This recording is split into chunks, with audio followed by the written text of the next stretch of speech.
नमस्कार मंडळी, मी दिव्या तुमचं सगळ्यांचं आपल्या चॅनलवरती अगदी मनापासून स्वागत करते। आपलं घर नेहमी स्वच्छ आणि टापटीप कसं ठेवायचं हेच आपण आज या व्हिडिओमध्ये बघणार आहोत। माझ्या ज्या काही सवयी आहेत त्या नक्कीच तुम्हाला फायद्याच्या ठरतील आणि त्या जर तुम्ही अंमलात आणल्या तर तुमचं घर छोटं असो किंवा मोठं असो नेहमी स्वच्छ आणि टापटीप ठेवता येईल। तर दिवसाची सुरुवात कधी होते? मुलं वगैरे शाळेत गेले ना आणि घरामध्ये खूप पसारा असतो तेव्हा खरी दिवसाची सुरुवात होते। माझ्या घरामध्ये किचन, बेडरूम, हॉल असे 4 रूम आहेत, तर मी सुरुवात अगोदर हॉलपासून करते। तर दिवसभर घरामध्ये घराचे खिडक्या दरवाजे उघडे असतात, तर घरामध्ये धूळ येते, तर ती धूळ सोफ्यावरती, सोफ्याच्या खाली, कॉट खाली, शोकेश खाली जाऊन बसते। तर मी अगोदर सकाळी सोफ्याचे कवर वगैरे झटकून ते व्यवस्थित लावून देते। बऱ्याचदा काय होतं ना, प्रिशूचं पेन्सिल, रबर हे सोफ्याखाली पडलेलं असतं आणि असं जर केलं ना आपण नक्कीच आपल्याला आपल्या वस्तू वेळेवरती मिळतील आणि आपलं घर सुद्धा धूळ फ्री राहील। दुसरी गोष्ट म्हणजे घरामध्ये प्रत्येक वस्तूची ठरलेली जागा। घरात पसारा होण्याचं मेन कारण म्हणजे इकडे तिकडे पडलेल्या वस्तू। अशा बऱ्याच वस्तू असतात की ज्या लहान मुलं घरामध्ये काढतात आणि परत जागेवरती ठेवत नाही आणि आपण त्यांच्याकडून अपेक्षाही करू शकत नाही। तरी मी प्रिशूला बऱ्याच गोष्टी शिकवलेल्या आहेत की आपण काढलेली वस्तू परत जागेवरती ठेवायची। घरामध्ये पसारा होण्याचं मुख्य कारण तेच आहे की वापरलेली वस्तू जागेवरती न ठेवणे।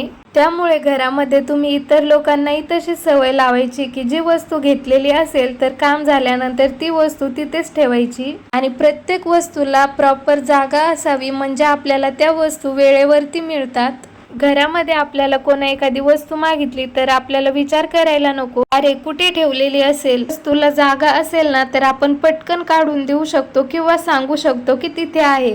त्यानंतर दुसरी गोष्ट म्हणजे कपड्यांचा पसारा। आजकाल मशीनमुळे कपडे धुणं इतकं सोपं झालेलं आहे ना, पण कपड्यांना घडी घालण्याचं मशीन आजपर्यंत आलेलं नाहीये। म्हणून हे कपडे ह्या कोपऱ्यात पड, त्या कोपऱ्यात पड, ह्या खुर्चीवर पड, त्या खुर्चीवर पड, असं कित्येक घरांमध्ये होतं। पण मी जेव्हा कपडे काढून आणते, वाळलेले कपडे जेव्हा घरामध्ये काढून आणते तेव्हाच मी कपड्यांच्या घड्या घालून ठेवते आणि सगळ्यांच्या कपड्याच्या सेपरेट घड्या घालून ठेवते, म्हणजे सगळ्यांना आपापले कपडे पटकन मिळतात आणि जास्त कपड्यांचा गोंधळही होत नाही। आणि त्यानंतरची दुसरी गोष्ट म्हणजे मी ज्या रूम मध्ये जाते ना त्या रूम मधली क्लिनिंग करूनच बाहेर येते। म्हणजे काय, मी आता ह्या रूम मध्ये आलेले आहे तर ह्या रूम मध्ये जे काही इकडे तिकडे पडलेलं आहे, जे काही अजिबातच व्यवस्थित नाहीये तर ते व्यवस्थित लावून ठेवायचं। आपण काय करतो, आता करू नंतर करू असं करून करून त्या वस्तू तशाच पडलेल्या असतात आणि मग नंतर आपल्यालाच खूप कंटाळा येतो त्या गोष्टी आवरायचा। त्यामुळे जेव्हा आपल्याला दिसेल ना तर तेव्हाच ते काम करून घेतलं पाहिजे। अगदी 5 ते 6 मिनिटं लागतात हे आवरायला, पण आपलं काम सुद्धा परफेक्ट होतं आणि समाधानकारक सुद्धा होतं। त्यानंतर बेडरूम आवरायला घेते। बेडरूम मध्ये किती पसारा असतो हे तुम्हाला चांगलंच माहिती असेल। बेडरूम मध्ये कपडे, प्रिशूच्या खेळण्यांचा पसारा असतो, तर तो सगळा व्यवस्थित आवरून ठेवावा लागतो। प्रिशू पण आत्ताच नवीन स्कूलमध्ये जायला लागली, तर सकाळी अगोदर पूर्ण मला तिचंच आवरून द्यावं लागतं आणि ती स्कूलमध्ये गेल्यानंतर मग मी बाकीचे कामं आवरते। असं एक एक काम आवरत गेलं की मनालाही हलकं वाटतं। आपण कितीही आवरलं, रोज जरी आवरलं तरी सुद्धा हा कपड्यांचा पसारा असाच होतो। तुमच्याकडं पण असंच होतं का? मला कमेंटमध्ये नक्की सांगा। घर परफेक्ट असणंच महत्त्वाचं नाही, पण स्वच्छ आणि नीटनेटकं असणं खूप महत्त्वाचं आहे।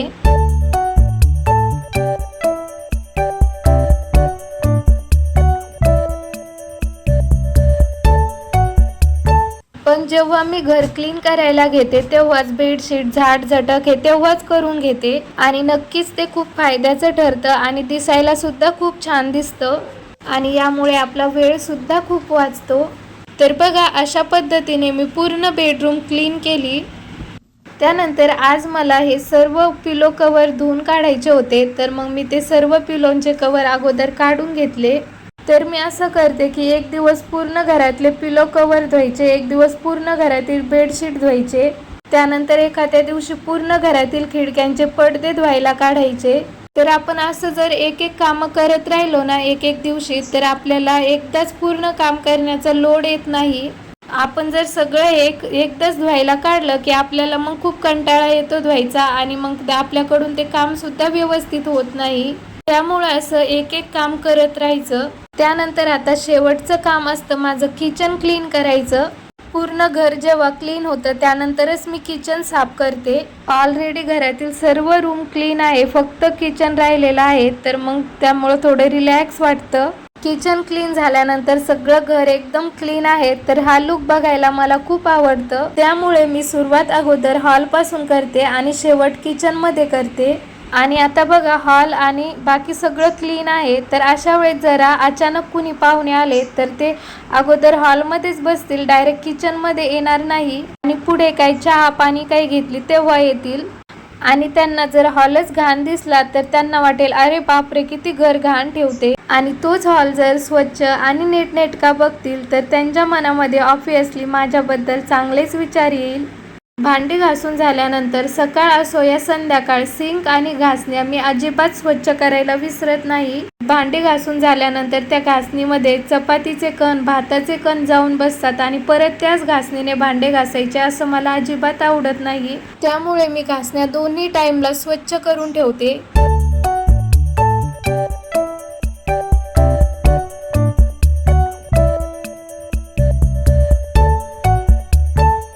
भांडी घासून झाल्यानंतर पुढचं काम असतं माझं गॅस आणि ओटा क्लीन करणं। आणि माझ्या किचन वाट्यावरती खूप जास्त काही वस्तू नाहीये, माझ्या घरामध्ये मोजक्याच वस्तू आहे, त्यामुळे घर खूप सुटसुटीत दिसतं। आणि सुटसुटीत असलेलं घर स्वच्छ असल्यावर अजूनच छान दिसतं।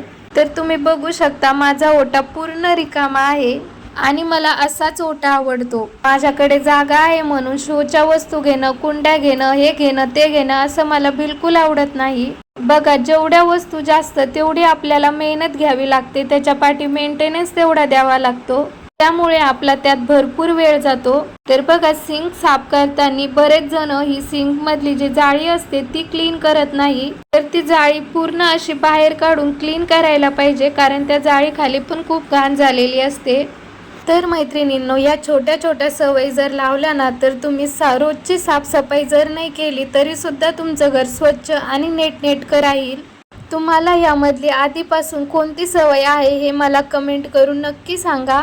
तर मैत्रिणींनो, माझ्या अशा या सवयींमुळे मला डीप क्लिनिंग करायची सुद्धा काही गरज पडत नाही। रोज घरातला कुठला ना कुठला कोपरा मी स्वच्छ करत असते। तर मैत्रिणींनो, आजचा व्हिडिओ इथेच थांबूया। व्हिडिओ जर आवडला असेल तर व्हिडिओला लाईक करा, शेअर करा आणि चॅनलवरती जर नवीन असाल तर आपल्या चॅनलला सबस्क्राईब सुद्धा करा।